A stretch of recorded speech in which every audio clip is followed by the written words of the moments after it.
Assalamualaikum warahmatullahi wabarakatuh. Jumpa lagi dengan saya di channel RDM Lele Tumbuh Farm. Dalam video kali ini saya ingin menunjukkan perkembangan bibit ikan lele yang kemarin sudah saya tebar pada media galon, teman-teman ya. Nah, mungkin ada yang penasaran bagaimana kondisi ikan lele yang ada di galon dan bagaimana cara perawatan supaya ikan aman dan tidak sakit ketika kita awal tebar. Nah, untuk teman-teman yang ingin belajar mengenai tentang budidaya ikan lele atau ingin mencoba budidaya ikan lele dalam galon, silahkan teman-teman tonton video ini dari awal sampai akhir ya, supaya teman-teman tahu dan paham mengenai apa yang saya sampaikan pada video kali ini. Nah, ini adalah salah satu yang sudah saya praktekkan. Ini kali ketiga ya teman-teman ya, saya sudah mencoba budidaya ikan lele di media galon dan sudah panen 3 kali. Kalau ini panen ya maksudnya ya. Nah, ini yang kemarin saya tebar itu ukurannya 35 cm teman-teman ya, 35 cm. Tapi untuk teman-teman yang ingin mencoba budidaya ikan lele di media galon, jangan sampai tebar ukuran kecil ya, nanti kelamaan. Nah, karena ini kan saya pembudidayaan sendiri ya, jadi untuk stok bibit tempat saya itu nggak ada yang ukuran besar, jadi saya isinya tebar di bibit ukuran kecil ya, 35 dan 34 ini teman-teman ya. Nah, untuk kondisi bibit ikan lelenya itu teman-teman bisa lihat sendiri. Mungkin kalau dilihat dari video ini terlihat anteng ya. Nah, meskipun dia terlihat anteng, tapi kan dia yang di background belakangnya dia nggak kelihatan teman-teman ya, jadi nggak rekam video ya. Nah, ini ada beberapa yang sudah bergerak. Intinya di media galon ini yang kita harus perhatikan adalah pertama air, yang kedua ikan ya. Nah, ketika kita sudah merawat air ya, otomatis ikan dia akan mudah beradaptasi dan untuk ikan itu sendiri pasti akan nyaman ya. Nah, setelah kita rasa airnya sudah bagus, yang berikutnya kita perhatikan adalah ikan ya. Nah, ikan kita bisa analisa dari mulai ikan menggantung berada di atas ya, jadi berbeda ya teman-teman ya. Ini ada memang dia menggantung tapi berada di tengah ya, atau di dasaran. Ini normal, nggak kenapa-napa ya, atau nggak sakit ya.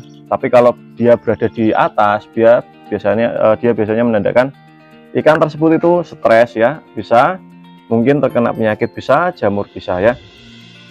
Nah, cara penanganan yang pertama teman-teman cukup ganti air baru, kita puasakan, kasih garam grosok sudah ya, nggak usah menggunakan probiotik dan antibiotik jenis apapun, nggak usah ya.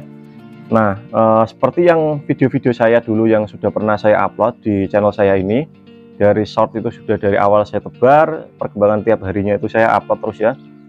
Nah, untuk media galon ini kan saya potong ya, ini untuk edukasi teman-teman. Ketika teman-teman bibitnya masih kecil itu menggunakan galon yang potongan segini nggak apa-apa ya, kurang lebih sekitar 1 jengkal ya. Nah, tapi ketika teman-teman sudah ukurannya sudah 1 bulan, saya sarankan untuk teman-teman jangan menggunakan galon yang dipotong seperti ini. Nah, untuk bagian sininya itu saya kasih lubang-lubang sengaja, tujuannya untuk ketika nanti airnya itu surut, itu kita tinggal kasih air ya, tinggal kita tuang air satu gayung gitu ya. Dan apabila kelebihan nanti bisa terbuang secara otomatis di garis seperti ini, garis ini ya. Ini ada lubang-lubang, ini ada juga lubang.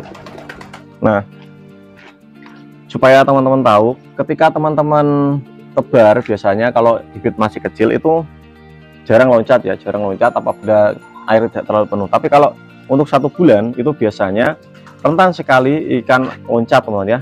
Bahkan sering sekali ikan saya itu loncat dan dimakan kucing atau tikus ya. Ya nggak masalah, jadi nggak, karena apa ya, kalau dimakan tikus atau dimakan kucing nggak apa-apa.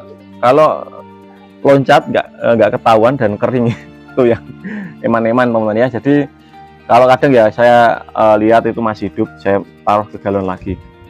Nah, untuk masa panen ini yang menarik teman-teman ya. Jadi untuk masa panen budidaya ikan lele dalam galon ini itu berkisar sekitar 2,5 bulan sampai 3 bulan.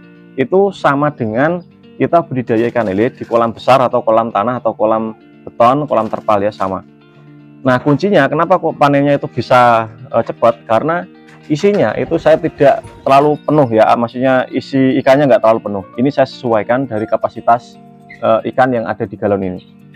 Nah, ketika teman-teman memaksakan, kan ada yang membahas mengenai tentang budidaya ikan lele 300 ekor, 50 ekor, 100 ekor, itu nggak masuk akal ya. Jadi teman-teman ikuti saran saya aja kalau pengen panen cepat dan tidak ingin dibodohi oleh teman-teman yang lain ya. Ini berdasarkan pengalaman saya pribadi, teman-teman bisa menonton channel saya yang video short ataupun video panjang, saya sudah pernah upload dulu ya.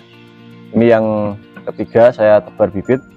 Inilah kondisi ikan lele setelah saya videokan dari dekat ya teman-teman ya. Ini saya coba kasih makan, nanti bagaimana responnya. Nah, untuk menandakan ikan lele yang sehat dan gesit atau agresif, tidak ada ikan yang sakit, kita cukup memberikan pakan dengan pakan jumlah yang sedikit. Nah, apabila responnya seperti ini, itu menandakan ikan sehat. Nah, ketika kita memberikan pakan itu kita kasih sedikit demi sedikit teman-teman ya. Kalau nanti dia kurang, kita tambahin lagi. Seperti itu, mudah sekali ya. Jadi mungkin ini kan bisa diberikan pakan pada pagi atau sore hari atau malam hari ya. Yang penting sehari 2 kali minimal ya. Untuk mempercepat pertumbuhan ikan lele, teman-teman bisa memberikan pakan sehari 3 atau 4 kali, tapi untuk 2 kali sudah cukup. Nah, seperti ini. Nah, kalau untuk ikan lele biasanya ada yang menggantung 1 ekor begini, itu nggak apa-apa teman-teman ya, nggak apa-apa ya. Tapi kalau sudah menggantung semua yang di atas, kalau menggantung di dasaran gitu nggak apa-apa. Tapi kalau di atas seperti ini, nah seperti ini mungkin dia nggak nyaman ataupun dia stres ya. Tapi kalau untuk 1 ekor nggak apa-apa. Tapi kalau sudah banyak yang menggantung ataupun bahkan menggantung semua, nah itu ikan lelenya sudah nggak nyaman dan airnya wajib kita harus ganti ya. Ketika kita mengganti air itu pastikan kita harus sortir ikan ya. Nah, untuk penyortiran itu sendiri sangatlah penting teman-teman harus lakukan ya, karena meskipun ikan masih kecil itu bisa berdampak besar pada pertumbuhan ikan lele dan juga untuk menekan kanibalisme ya. Karena ikan lele ini kan ikan yang sangat apa ya istilahnya teman-teman ya, sangat besar kemungkinan untuk kanibal ya, ataupun saling memangsa satu sama lain dengan jenisnya sendiri ya. Ini ukuran 34, ini masih kecil sekali teman-teman ya. Tapi dulu waktu pertama saya tebar itu ukuran 46. Itu panen 2,5 bulan ya. Ini 35 atau 34 mungkin panennya sekitar 3 bulanan mungkin ya. Nah, kalau kita memang istilahnya apa ya, amati itu mungkin kalau kita mengarep-ngarep terus ya, itu pertumbuhannya terasa lama ya. Tapi kalau kita istilahnya itu samben ya, atau hanya mengisi kesibukan aja lah istilahnya, mungkin itu nggak terasa ya, nanti tahu-tahu ikan sudah besar.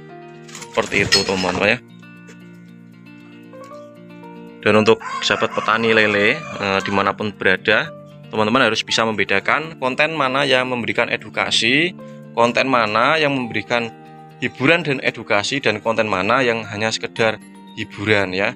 Jadi walaupun budidaya ikan lele itu ada ya konsepnya, atau hanya sekedar edukasi saja ya, istilahnya tuh apa ya, teori tanpa praktek istilahnya seperti itu ya. Nah, ini yang saya tebar di media bak kontainer ya. Ini isinya banyak sekali teman-teman ya. Yang kemarin isinya saya isi 30, ini saya isi kurang lebih sekitar 60 ya, 60 ekor atau 70 ekor. Ini masih kecil, nanti kalau sudah seminggu ya tentunya nanti akan saya panen, maksudnya kapan, akan saya sortir ya. Nah, yang sebelah sana ini kurang bagus ya untuk ikan lelenya, nafsu makannya kurang agresif. Yang menandakan ikan yang bagus itu dia setelah kita kasih pakan dia langsung merespon ya kalau jumlah ikan banyak. Tapi kalau jumlah ikan dikit itu mungkin responnya lama.